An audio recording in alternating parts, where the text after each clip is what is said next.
కలియుగ వైకుంఠ క్షేత్రం తిరుమల. నిత్యం తిరుమలలో గోవింద నామస్మరణలతో పాటు వేలాది మంది భక్తులతో కలకలాడుతూ ఉంటుంది. స్వామివారి క్షణ దర్శన భాగ్యం కోసం వేల వందల కిలోమీటర్ల నుంచి అనేక దేశ విదేశాల నుంచి కూడా స్వామివారి దర్శన భాగ్యం కోసం తిరుమలకు వస్తూ ఉంటారు. ప్రతి ఏడాది కూడా స్వామివారికి ఉండి ఆదాయం అనేది గణనీయంగా పెరుగుతుందనే చెప్పాలి. అందులో భాగంగానే 2024 సంవత్సరం గాను 1365 కోట్లు ఉండి ఆదాయం వచ్చినట్టుగా గణాంకాలు చెప్తున్నటువంటి పరిస్థితి.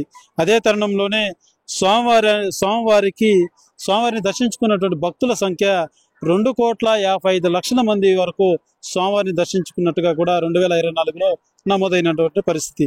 అదే తరుణంలోనే స్వామివారికి 99 లక్షల మంది తలనీలాలు సమర్పించినటువంటి పరిస్థితి.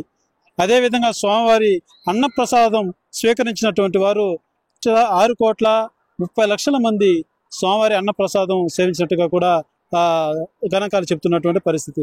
ఇదే తరుణంలోనే 2024లో ఏదైతే లడ్డు ప్రధానంగా లడ్ల మీద గడిచినటువంటి 6 నెలల్లో ఈ లడ్డు నాణ్యత మీద నాణ్యత లోపం వల్ల అనేక చర్చనీయాంశం మారినటువంటి పరిస్థితి. అయితే గణాంకాల్లో మాత్రం ఎటువంటి లడ్డుకున్న ప్రాధాన్యత తగ్గలేదనే చెప్పాలి. ఏదైతే తిరుమల క్షేత్రంలో స్వామివారి దర్శనం ఎంత ముఖ్యంగా భావిస్తారో భక్తులు, స్వామివారి ప్రసాదం ఏదైతే లడ్డు కూడా అంతే ప్రాధాన్యత ఉంటుందనే చెప్పాలి. స్వామివారి దర్శనం చేసుకోలేని సందర్భంలో కూడా అధిక రద్దీ ఉన్న సమయంలో స్వామివారి లడ్డు తిని స్వామివారిని దర్శించుకున్నంత తృప్తిని ఆనందాన్ని పొందుతారు భక్తులు.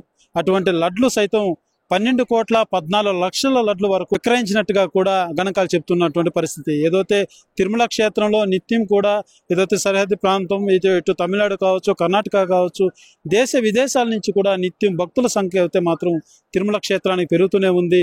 రానున్న రోజుల్లో ఈ యొక్క ఉండే ఆదాయం కూడా మరింత పెరిగేటువంటి సూచనలు కూడా అవకాశం ఉందనేసి కూడా భావించాల్సిన పరిస్థితులు అయితే కనబడుతున్నాయని చెప్పాలి.